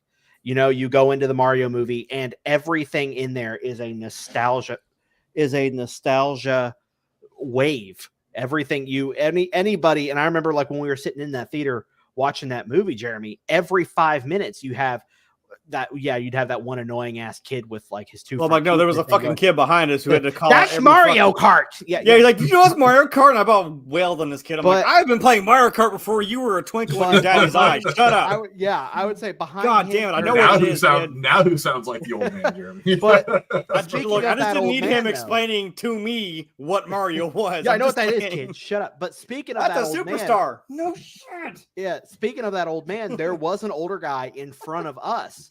That when there was certain things being dropped, he'd go, God, yeah. And I was like, he had his little kid. Fuck yeah. I'm like, he's excited. When the adults who grew up, like my mom saw it, and my mom played Mario, I think it was the Mario, oh God, whichever game it was. She was pregnant with me when she played it. So when she watched it, she's like, 3, because that was in the early or mid-90s. It was Super Mario 3, because when she was the one that convinced me to buy it for the Game Boy and was like telling me where all these hidden things were. So it's like, when you can drag in old fans and bring them back and hit them with nostalgia, be like, God, now I want to play those again, or now I want to be able to do these things. I want to speed run Mario again. Yeah, it's just you're doing it right when you can bring in the actual people who know what the hell they made it. They know you're filling the theater with the fans. That's what you're exactly. You want to bring them in, and you want to be able to bring in, I don't play Mario or I don't play Pokemon, but you want to be able to drag them into and be like, okay, that was actually really good, because it's unfortunately you did get a lot of those people that were like, well, I play Pokemon Go, I'm going to go enjoy Detective Pikachu. Shut the fuck up. No, you're not. No, you didn't play Pokemon Red. Shut up. Karen drinking her wine. You don't know what the gray brick fucking Game Boy is, do you? You ever seen one? I like mine. they're doing video Boy, games. I compare the Game Yeah. Boy to like the original cell phones, the brick cell phones. Oh, the Oh my big- God, yeah, yeah. The dinosaur phone. pretty- You're doing movie game or video You game. could probably break some series. kid's brain, tell him the Game Boy's the first like smartphone from like 1989. He'll be like, "Oh my God, really? No, dumbass." No. Yeah, Good, you're- touch the screen. See what happens. I'm gonna hit you for touching my screen. Yeah, you're doing it right. I think that I wouldn't say we're out of the woods 100% yet on the video game curse. We're on a movies, but good yeah, a good fucking trajectory. And as I'll finish my point, everyone wants to say it was around that time, and I actually forgot there was another movie that snuck in there. And I think the reason I forgot was because it happened like right when COVID dropped its balls down our throat. The Sonic movie. So I think that was the last movie I saw in theaters before everything shut down. It was okay. I didn't think it was great, but I mean, I was also not the biggest Sonic fan. So, but I brought my buddy Joe. He went with me, and he's a huge Sonic fan. He was freaking out more than I was, and I'm like, oh, I see what you mean. I get the haha. There's the Sonic post. The crazy guy. He's like, I saw it. He looked like this, and it was a picture of Sonic, which is the meme. I'm like, that's funny. I get that reference, but I knew enough of it that I enjoyed it. But I don't know. That was made for a fan, and then I think what. Then it was maybe Mortal Kombat. Then you go to Tomb Raider, and then like not Angelina Jolie. We're not talking about that one. And then Assassin's Creed. I'd still say Assassin's Creed was the pinnacle of like where we started to get. Nothing's wrong with Angelina Jolie. I just don't. That think was my awakening right there. That was a lot of our. Hey, That was my we're first side boob. our awakening period. Those were some hefty triangles. You know what I mean? Yeah, they were an accident. Sure, they were, guys. God, the pixelation. Yeah, that's why I love that picture of the old man screaming. He's like, "Back in my day, women didn't have curves; they had angles," and it shows her. I'm like, God damn it! No, I think the 2016 Assassin's Creed with Michael Fassbender, and then 2017's Tomb Raider with Alicia Vikander were the like. Now we're jumping off. We're doing this. There's something there, and we can still do it. A lot of it depends on the game too, because yeah, Last of Us, Fallout, Assassin's Creed specifically, those are very big worlds. I like that they did do their own thing with Assassin's Creed. It was its own story within that world. It wasn't like, I saw Ezio, I saw Altair. Like we didn't see any of that. We've talked before about them they've been wanting to make a Call of Duty movie for years, and that movie to me is like you're basically just going to take the campaign and turn it into a war movie. I was like, that's not hard. But I mean, how do you make? Are you going to try to? Is that what you're going to try to make the movie? Which is fine because there's plenty of story in the campaign. I mean, if Call of Duty has done anything right over almost every game, it's the campaign. The multiplayer, if you do like Modern Warfare or something. But yeah, the campaigns in Call of Duty have all been fantastic. Yeah, but I mean, I don't know if you're going to be able to do no Russian. That might be a little. Yeah, they might have to rejigger that scene a little option bit. To skip that scene. Yeah, but again, I'm going to like. I'll go back to like the Angry Birds. It's like, yeah, it's your theme of a movie, but you're putting a whole new story behind it. You may as well just make a new animated thing. Like, because we laughed a lot when we said they were going to make a Tetris movie, and we were like, how do you make a movie about Tetris? It ended up not being a video game movie. It ended up about the history of the video game. Tetris. I was like, so okay. It was a biopic more about the guy and the situation, more than it was a movie about the game of Tetris. Yeah. So a lot of it does depend on the game. It's like. Go way back to some older. One of my favorite video games I ever played was Siphon Filter. I think I've talked to you guys about this a couple of times. Yeah. It's like there's really deep story in that I always thought would make a killer movie. And now it would be very James Bondish, kind of modern day. I mean, it's not like they haven't done spy movies before where some spy from this fictional agency has to stop some virus from being released. But it's like those movies haven't been done before. But there was something very cinematic about the cutscenes in that game. About the story, I think that would make a killer movie. But again, it depends on the game. I mean, Mario Brothers, there's a story there that you can build off of, sure. But I mean, just making a direct adaptation of the game probably wouldn't work. And Tech says, you guys didn't love Battleship? Come on now, Liam Neeson fighting aliens. First off, if it was just Liam Neeson fighting aliens, that would have been a better movie. But how you make a I will follow up with my comment right after him. but it's Rihanna can sing, but acting. It's going to depend on the game, and that's what Jeremy says. Rihanna can sing, but acting? A little bit questionable. I don't know. Rihanna was not the problem with that movie. Let me put out I know. I know. I'm with that movie. That's a minor pick at her. I'm like, I don't care. That movie suffered from terrible writing. The special effects, everything were good, but it was just not a good story. It really missed. Yeah, right. Because I definitely forgot about that movie. Because I'm like, right. I think one. I know Gamer will probably agree with me. I think one that I have wanted for a long time to see an adaptation of is Gears of War. Yes. Just get like 4 of the big. I mean, and this is where I don't care if you get like the most, it guys right now. Get 4 of the biggest hulking fucking guys in Hollywood right now. Give me John Cena, give me Dave Bautista, give me fucking The Rock, give me Terry Crews. Get your 4. I have fan casted this game so many times. Like I said, give me like Terry Crews, Dave Bautista would be good. Someone said someone else. Then I even still said like maybe The Rock. Get them in those suits and just have them fighting these fucking aliens on another planet. And I'm mad at Ready Player One for showing a Lancer for like a half fucking second. I'm like, I heard the chainsaw rev up and it got shot immediately. I was like, oh, I wanted to see that. Come on, a rifle that has a chainsaw as a bayonet. How badass is that? I just want to see it for real. So I'm really hoping if you do Gears of War, and please do it right. They don't wear helmets. I'm trying to make a Halo reference. I'm like, don't take the helmet off and then bitch about it. Like, people should just get over it. Fuck that guy. Also, real quick before we get into the trivia, I just want to point out someone we haven't talked about yet, but they obviously put her out there as being shady as fuck. Is this chick right here? I mean, I don't know what her story is yet. They definitely put her that out little there. Smirk right there. First time she's on scene as being shady as fuck, but I obviously she's going to play a part moving forward. There is something that I want to bet she's almost a sleeper from like the elitist people that like the Buds. I think she's one of them. Buds. I think she's probably like a sleeper, maybe somebody who is just maybe she's really reporting back to somebody because the overseers are somebody that they're in the know that they've got the in with Vault Tech, but she's probably the one person there who's kind of like I'm this KGB agent that's kind of making sure everything runs the way that we want it to run. And if the overseer steps out of line, then I've got a way of reaching out to somebody and being like, "Hey, this guy's not cutting it. Maybe we need to have him disappear and then let Benny take over." You know what I mean? As much as I really do believe in the scope of Fallout, that like, I think she got over her husband before his body turned cold. I was like, wow. I was like, but you really heavy handing me here with like she doesn't seem to give a shit at all. And I was ready to be on her side too with the whole fork in the eye and laying lead with that gun and everything. I was like, that's pretty badass. And she was pregnant. I'm like, Jesus, man. Yeah. Like, but I was and like, then all of a sudden it's like, wait a minute, how much time has passed? And now you're already shacked up with what's her name's cousin who is still in love with her anyway. Yeah, Lucy's cousin. Yeah.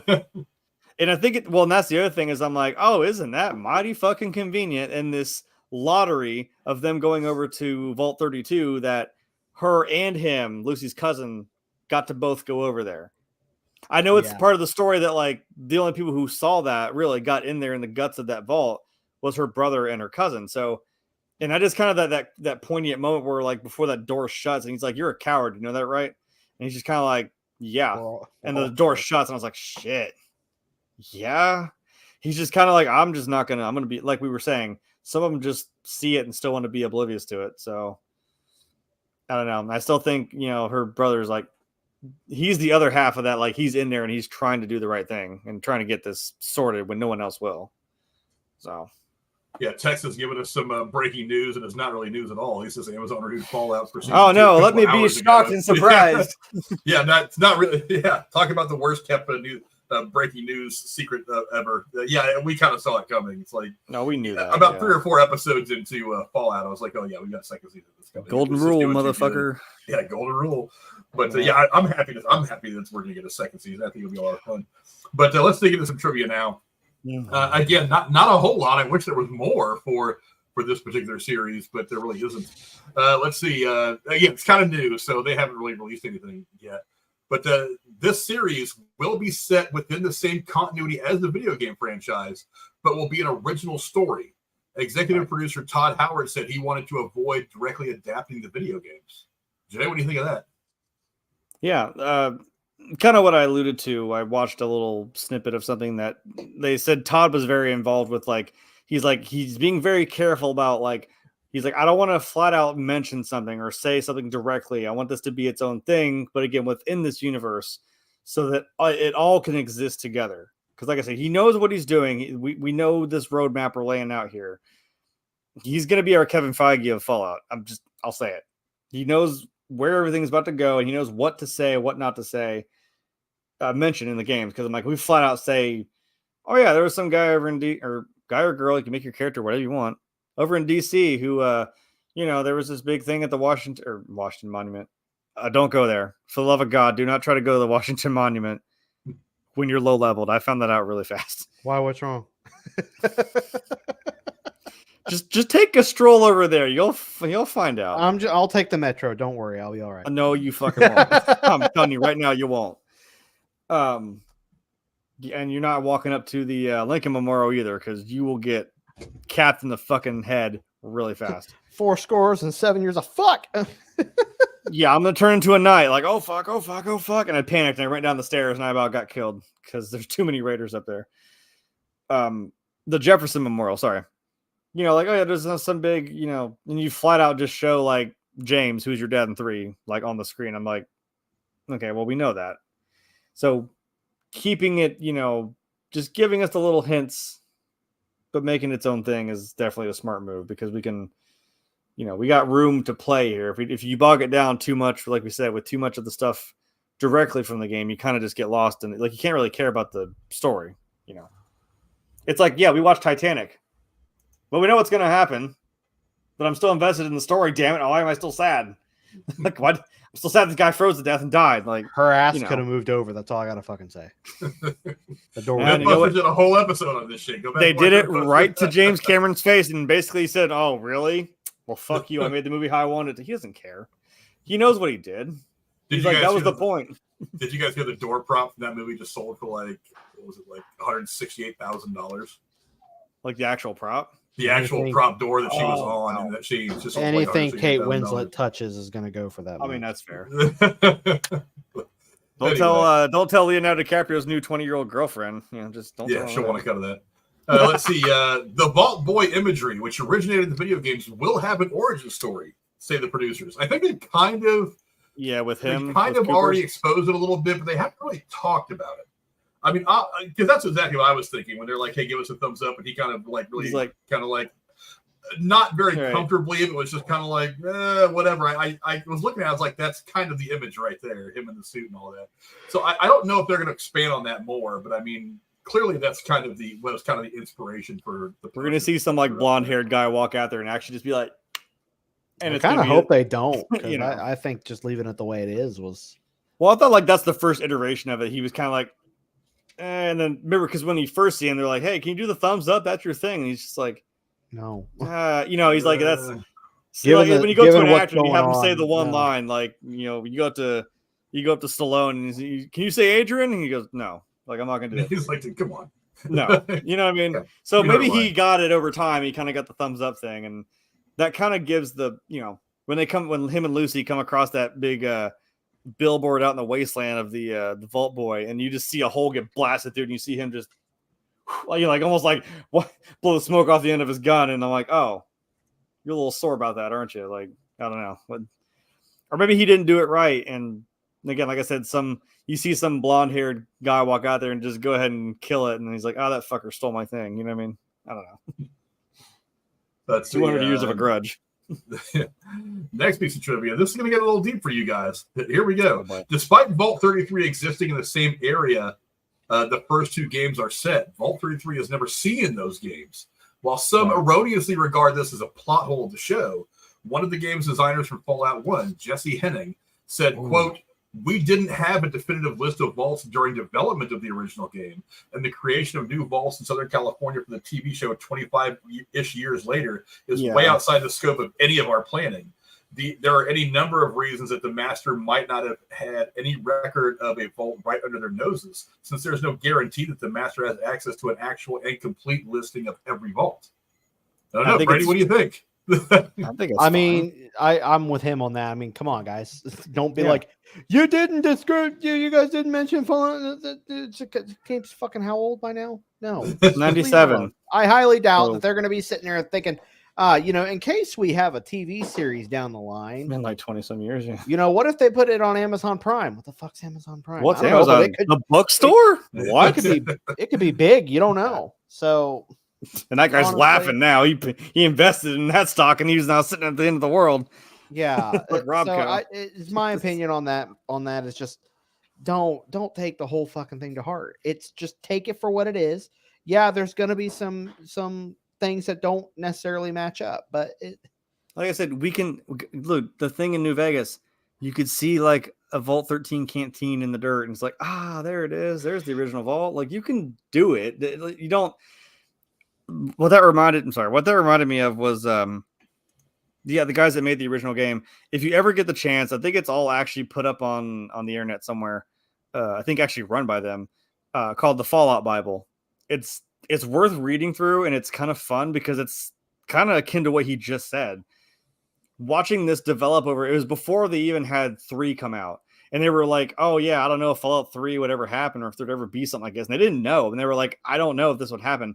And then when that finally did happen, the next chapter they put in, they're like, "Oh yeah, so we've kind of ironed out like, okay, this is now the lore. This is what." It was an ongoing process, and he's like, "We don't know. We didn't know the hell we were doing. And we just kind of made this, and updated it as we went. And things that didn't make sense, or we redacted things that didn't have to be there." Yeah, you don't know there's going to be a show about 25 years later from a game that came out in 1997. Like, no, you don't know that. Just be glad it started where the original game started. Just be happy. Next piece of trivia I got for you is in the beginning of each episode, the Fallout logo vanishes in a different way or suffers the same destiny as a character will in that episode, like being shot or burned. I noticed that. And every outro was different too. Yes. Every credits was different. That was really cool. I like that the last episode had the most normal Fallout logo. Well, it kind of did the what we have right back there, the most iconic, like the "Please stand by." And I was like, okay, I'm here for that. Thank you. So that was cool to see. Yeah, for the shots of the exterior shots of the Super Duper Mart, they were filmed in Staten Island at the end of July of 2022. A closed down ShopRite was dressed up as the in-game chain and was still highly visible from the main road. Production added tarps to fences, but the Super Duper Mart sign painted on the building was still visible. Sneaking onto the set was apparently very simple, as the fence was able to be cleared easily thanks to the parking lot design and a back entrance that was left wide open. That's how I saw so many. That's why the first couple images we ever saw was the Super Duper Mart. We all got really fucking excited. I'm like, yeah, I'm pretty sure if I had been in that area, I would have fucking just walked in too. Hey, I want to be a ghoul. Yeah, I'm like, I'm just gonna go shopping for some Yum Yum deviled eggs, some Blamco mac and cheese, and oh crap, there's a ghoul. You know what I mean? So, oh god, the first time you go into there in 3, it's, whew, you talk about being in the dark, and there were just ghouls and raiders all over that bitch. You better have a gun that's loaded. You're gonna have a bad time. Let's see. Next piece of trivia is about. I don't have a picture of the dog. I had a picture of the dog the other day. I don't have a picture of it now. Go with this picture anyway. Let's see. Cooper Howard's fictional Western film, A Man and His Dog, is a reference to the Harlan Ellison short story, A Boy and His Dog, which was adapted as a movie of the same name in 1975. This is the post-apocalyptic story of a boy and his psychic dog, and are a huge influence on the Fallout games, particularly the character of Dogmeat. Yeah, I see it. Like I said, with that shot of, I wish we had that shot from Mad Max, where I'm like, yeah, that's definitely Raider armor, and that's definitely, you have the dog companion in this post-apocalyptic wasteland. I forgot about A Boy and His Dog, but that's definitely where he came from. You always got to have the dog in a wasteland. I'm sorry, that's just the rules.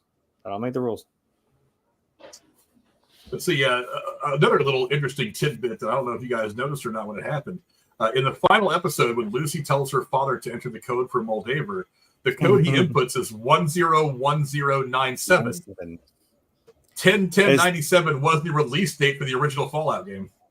Yep. As soon as I saw the last 2 digits, I was like 97. I'm like, oh, you mean like when the game came out? Gotcha. I saw 101. I thought, wait, Vault 101? And then I saw the 97. I was like, oh, never mind. That's the original release date. Okay. I thought that was fun. Yeah. That's right. Let's see.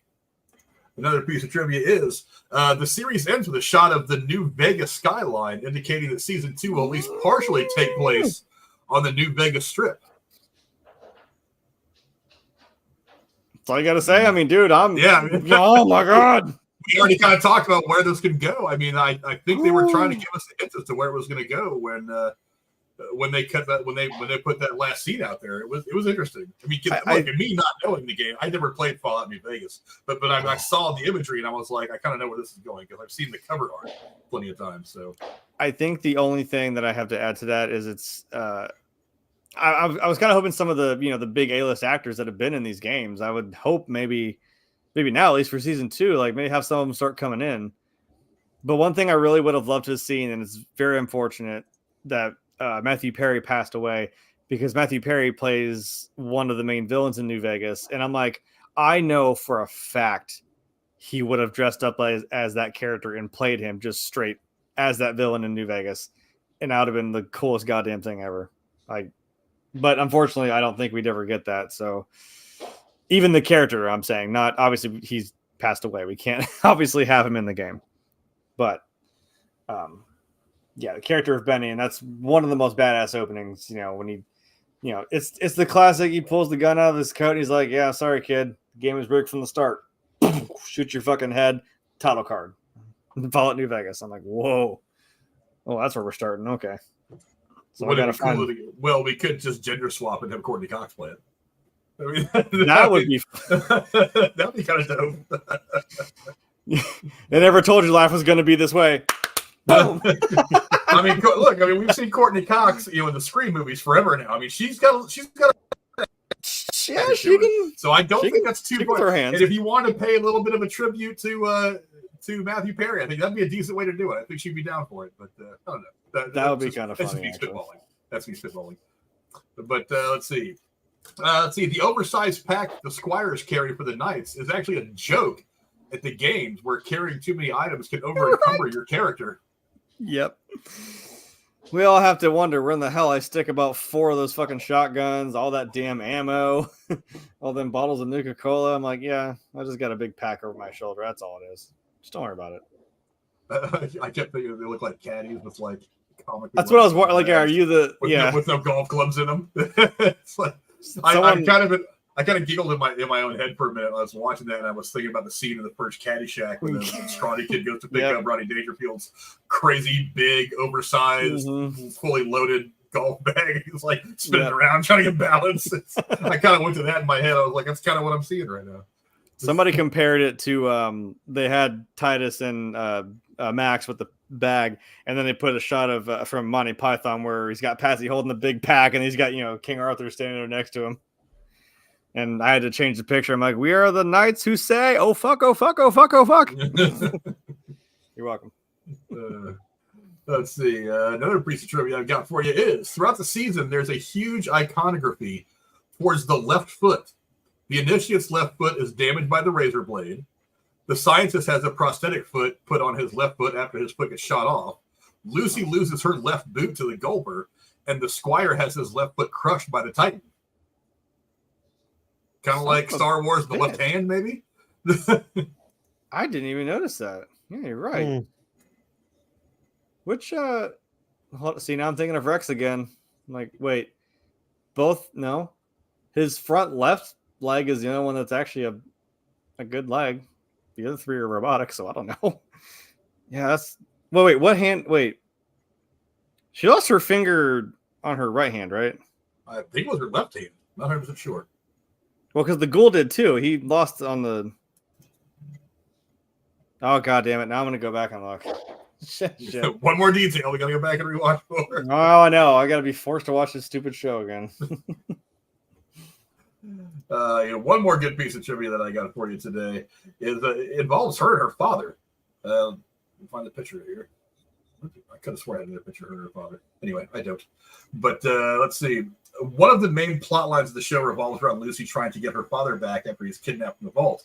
Interestingly, this follows a similar plot line as the main quest in Fallout 3 from 2008 and Fallout 4 from 2015, which are both developed by Bethesda.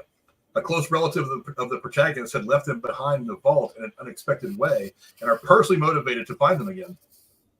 Maybe not so much in 4, because then I get sidetracked by bullshit, and I'm like, I need screws and I need glue to make this gun work. I'm sorry, my kid's gonna have to wait. Sorry. I saw so much Wonder Glue that was left behind, and it just I needed that sweet fucking sniper rifle, man. I needed glass, I needed metal, I needed everything. I had to keep coming back and keep finding shit. Yeah, Trash Can Carla wasn't fucking helping me out, man. She keeps coming through with her stupid little caravan every like 3 days or something, and I'm like, do you have it? Do you have some aluminum for some steel? Something? No? Damn it. What do I pay you for? It's always fun in those games when you literally just like you can pay out a fucking store and they have no fucking money left, and you're sitting there with like 3,000 caps, and I'm like, you can't even afford me. You have like 300 caps. It's so funny. I love it. I had to sell them like a pity gun or something, like some gun I don't even use in my back of my bag somewhere, you know, just to give them some money so I can keep trading. It's so funny.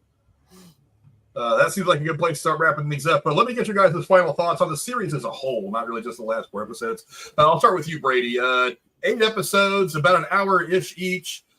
We've got through all 8 of them. Overall, what are your thoughts on the Fallout TV show? fucking phenomenal. I could not be any happier. I don't see a lot that I would have changed. I think it was done just right, and every bit of it screamed Fallout to me. There was no point where I was bored. There was no point where I was like, I don't really care about this.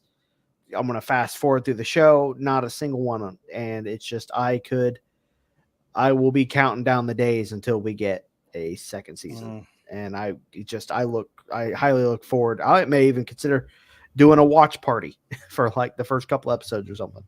But I'm very happy. Could not be any. I would not change anything. Maybe add Deathclaw in there to make me happy. But you know, we saw a dead one. We saw a dead one. A dead Deathclaw is a good Deathclaw. I'll tell you what. These things are horrifying. Jay, how about you? Give me some of your final thoughts on this first season of Fallout. Yeah, I definitely agree. This was every time we see something that is going to be, especially a video game with a passionate fan base that's going to be adapted, you still have a little bit of those reserves where you're like, that's the risk. It could be good, it could be bad. If to quote that meme, sometimes it may be good, sometimes it may be shit. You know what I mean? And with the last thing that I had a bad tape, I didn't watch it because I'm glad I didn't, was from Amazon when they did Rings of Power, and they butchered the shit out of that. Like, well, I got through one episode and never watched it again. Yeah, that's kind of the consensus. So I was like, oh god, Amazon's gonna do Fallout. I'm like, you got the money for it. I'm like, I'm sure you can make a killer show. And thankfully they did. The more I kept hearing about it, when I heard about Nolan, when I heard about Todd Howard being a part of it, I'm like, okay, like, to quote the kids these days, let them cook. They'll get it. They'll make this right. I've a lot more faith in it, and then as I watched this, like he said, I was glued to this series.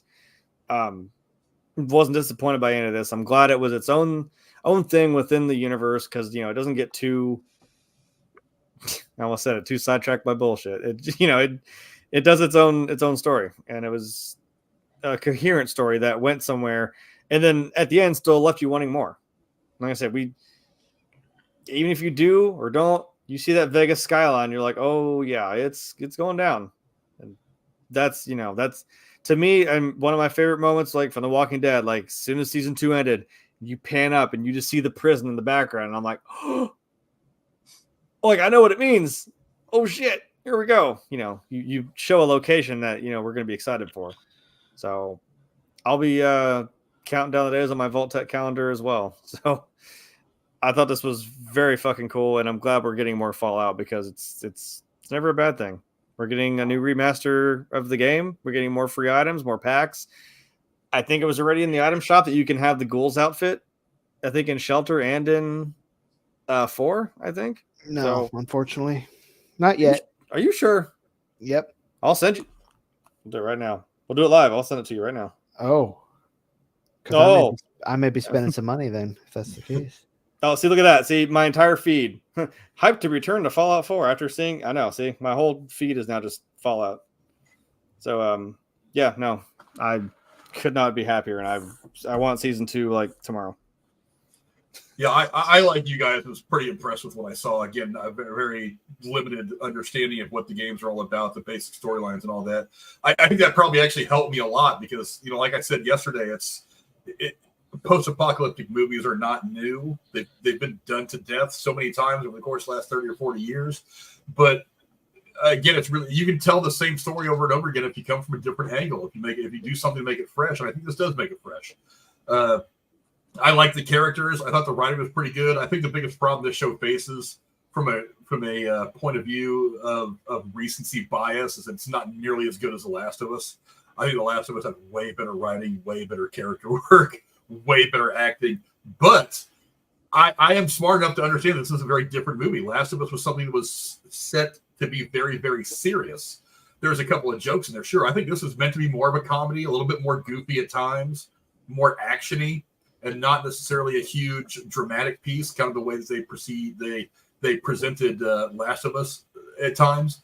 But I'm okay with that. I didn't want just another version of Last of Us set in a different universe. I wanted something else. And they gave me something else. They gave me something fun. They gave me something that was a lot of fun to watch. I got into it. Again, McLaughlin, great actor. Goggins, great actor. Ella Purnell does very, very good. Aaron Motten, again, I'm not big on the character. His performance is fine. His character, I'm going to need some more work on his character. But I liked pretty much everything that I saw about this. There wasn't any one thing that I can kind of pick out. One of the things I really like is how, like I said, once you get to episode 4, the tone really shifts to something way more serious and much faster pace. And I thought that actually helped kind of kick this entire season into a higher gear. I don't know if that was by design or just kind of the way it happened, but I was into the show just to watch it. And then when we got to like episode 5 and things really started to pop, the mystery of it all started to really be laid out. How involved was her dad? What happened at Vault 31? All that stuff started to kind of get poured on us. I was like, holy shit, this is starting to get really deep. And I was really starting to get into all of it. I'm excited for season 2. I think it's going to be a lot of fun. Hopefully they don't screw with the formula too much. I mean, add a few things from the game, make it, freshen things up a bit, but don't screw with these characters. You've developed good characters, a very interesting world, and now it's kind of like I feel like they're already doing what I thought The Walking Dead never really quite did. They never gave me the real explanation as to how this all started. There's no end game to any of it. I feel like they're already kind of on their way to that end game. Like they're like I said, I felt like this was the first act of a 3-act thing, and so 3 seasons is where I think the Butterzone would be for the show. So it like I said, it left me kind of viewing it like I viewed A New Hope at the end of it. It's like this part is over, but there's a whole journey out there that still needs to be taken. There's a lot of shit that needs to be looked at, needs to be enjoyed, and I think it's gonna be fun. I'm really liking what they gave me so far. So I'm looking forward to season 2, and I hope you guys are as well.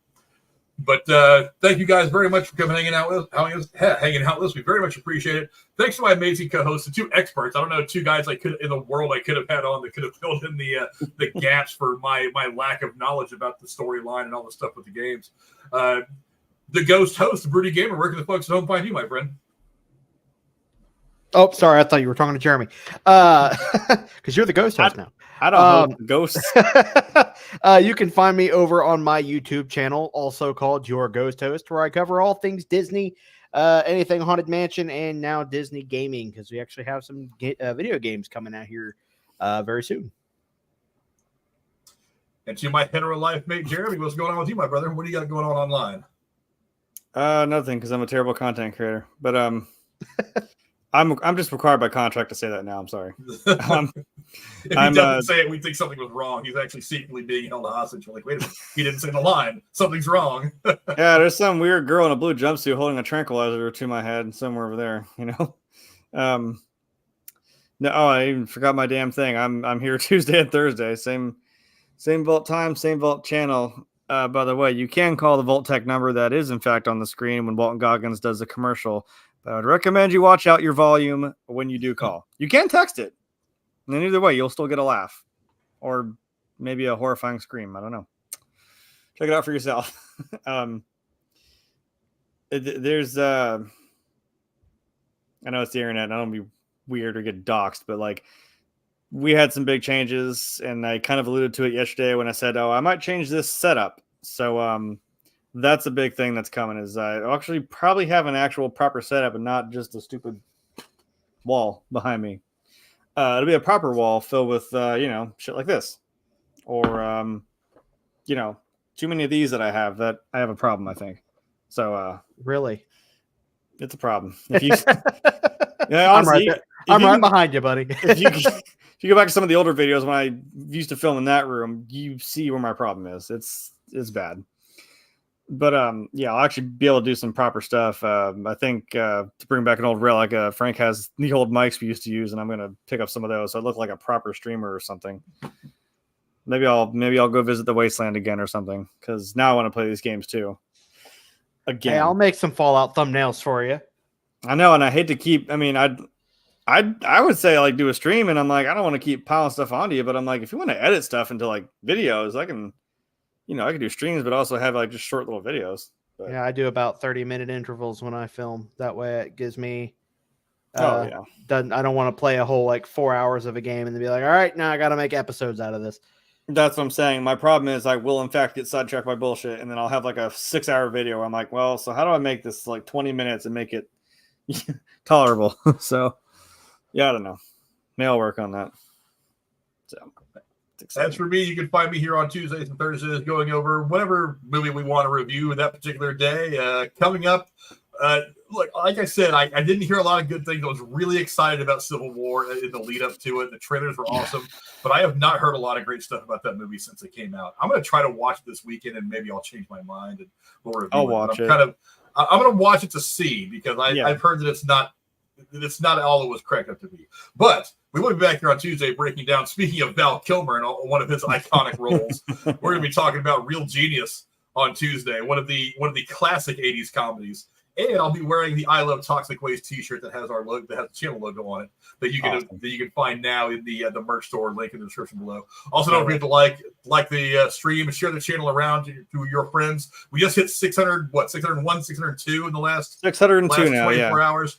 Again, 1,000 is what I want. I mean, I'm never going to apply for partnership because I don't want to give YouTube the opportunity to kill my channel the way they've done to other channels. Like Nightwatch had the whole thing where he hit 1,000. He applied for monetization, and they killed his channel. He had to start over again. I'm not even going to bother applying for monetization. I just want to come here and talk movies. And if you guys want to send in super chats or donations, there's a link in the description for all that. I'm not. There's other ways we can do this without going through YouTube. I don't want YouTube's money. YouTube can keep their fucking money. I don't give a shit about YouTube. They just need to make sure that I have a platform to put these videos up to talk movies. That's all I want out of them. They killed one of my favorite channels that I discovered on here, actually. Who it's Fallout related, trust me. They would have a 24. I even showed Gamer this. They have a 24-hour run. They run through all the radio stations in 3, Vegas, and 4. It's just on a constant loop, like just a nice. You can kind of come in and just chill with the music from the Fallout games. And they killed that shit because they found out they didn't pay them for like the last month or so, and they kept all the money and basically told them to screw off. And they're like, "Wow." Well, they said they took their channel out. They said, "Screw them. We're just going to go to Twitch. We'll try it there." There's other ways to make donations, and they did revamp it, and they even got Shoddycast to do some of their little commercials in between the radio stations, which is amazing. I think they're still doing better than they could have on YouTube, and they gave them a middle finger, which I think is kind of funny. So. Yeah, on that note, also go follow us on Rumble. I'm putting stuff up on Rumble. It's not live. We can't go live on Rumble. I kind of put everything up after the fact there. I don't put it up immediately. I'll usually put 3 or 4 like in one big bundle up there. But as soon as we get to 50 followers on Rumble, we'll be able to go live there too. And so what I'll probably end up doing is just going live on Rumble, Twitter, and YouTube, because those seem to be the biggest places. We're getting good views on Rumble. I'm not going to lie. We're getting between 20 and 50 views per video on Rumble, and that's not bad for not going live and kind of putting them up sometimes weeks after the fact. So yeah, go follow us on Rumble so we can start going live over there once we hit 50 followers over there. That'd be really cool. I feel kind of bad. I'm sorry, by the way, it's called Old World Radio on Twitch. I feel bad saying it than not saying who they are, because you know what, they definitely deserve it. And if you want to chill with some classic music, go check them out. But thank you guys for coming by. We very much appreciate it. Thanks to my amazing co-hosts for being such experts in this field. If there's anything more Fallout related to talk about, it's going to be coming from these two guys, I have a feeling. But thank you guys for they'll be in the chat. Thanks for coming out and hanging out. Very much appreciate it. Not yet. You know, the only thing this show needed more of was Eric Estrada. I was really bummed he was only in like the one scene. The one of two Mexicans cooler than me, Danny Trejo and Eric Estrada. Oh, Danny Trejo. More Eric Estrada. He was in New Vegas, so maybe season 2? Danny Trejo? Ooh, maybe. Danny Trejo's in New Vegas? Oh, yeah. Oh, that's going to be dope. Bring on Danny Trejo. That's all I want. Danny Trejo and Michelle Rodriguez. That's all I